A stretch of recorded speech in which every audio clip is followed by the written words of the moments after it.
Last summer, Alden Hirschfeld spent the time getting himself into the best shape of his life. The work paid off.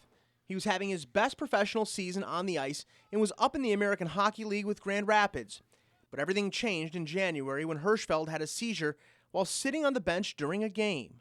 Leading up to that point, it was obviously, the best start of the season I'd had, and, I was just loving every second of it.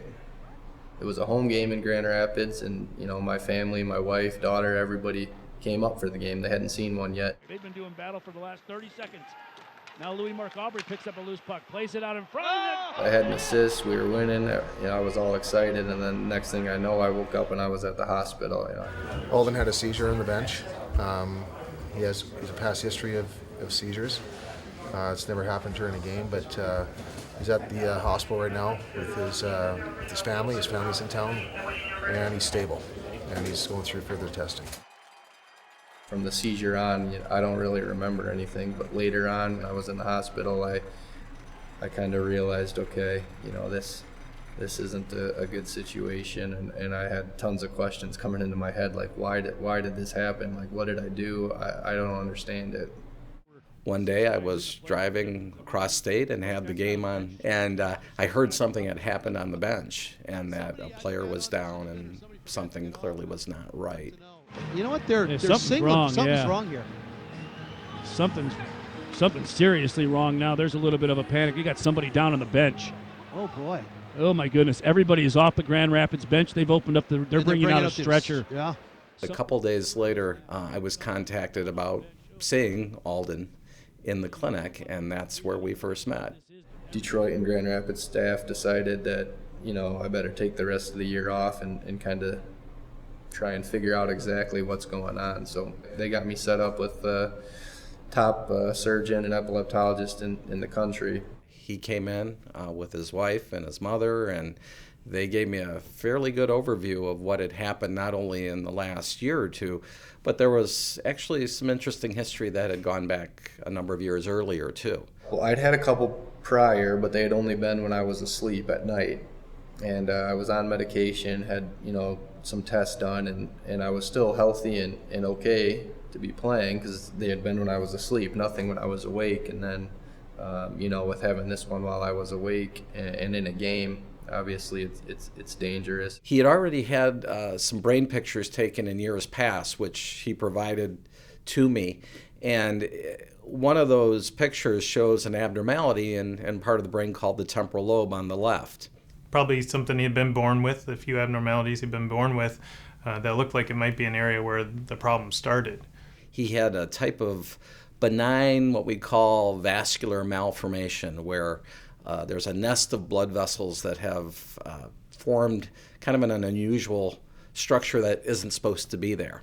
And they can leak out little bits of blood. And when they do that, blood is very irritating to the brain, and that actually can cause seizures. Most of the time when we have seizures, people don't have any specific areas. It's just, something in the electric circuit. But in his, fortunately, it did look like there was something that could potentially be triggering it.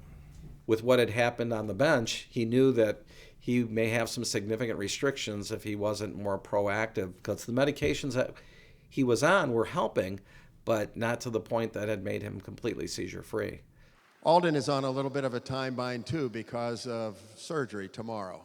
Some of you have read that in the papers that doctors, after a number of weeks of trying to figure out what caused his most recent seizure, and actually both seizures, have come to a conclusion. They know what they're going to do, and his surgery is scheduled for tomorrow at what time? He'll be there at 7 a.m. He has to be there at 7 a.m. So he's on his way literally from the rink up to Grand Rapids where the surgery will take place.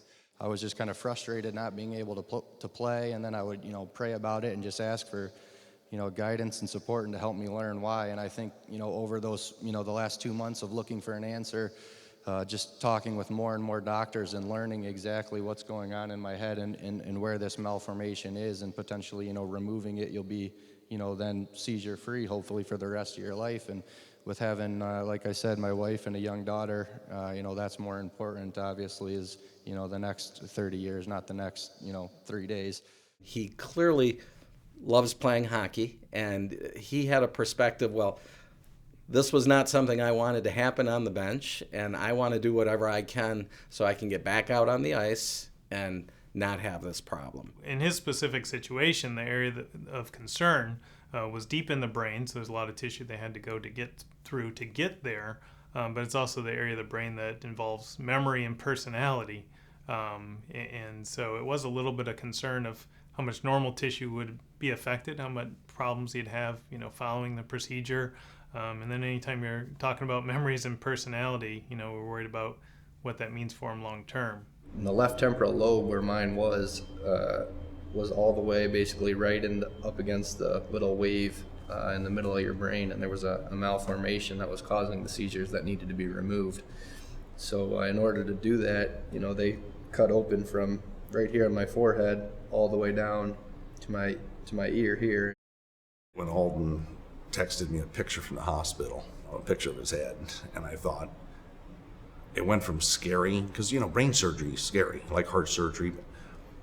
And then I saw his head, it went from scary to really scary. The doctor that performed the surgery called me right away.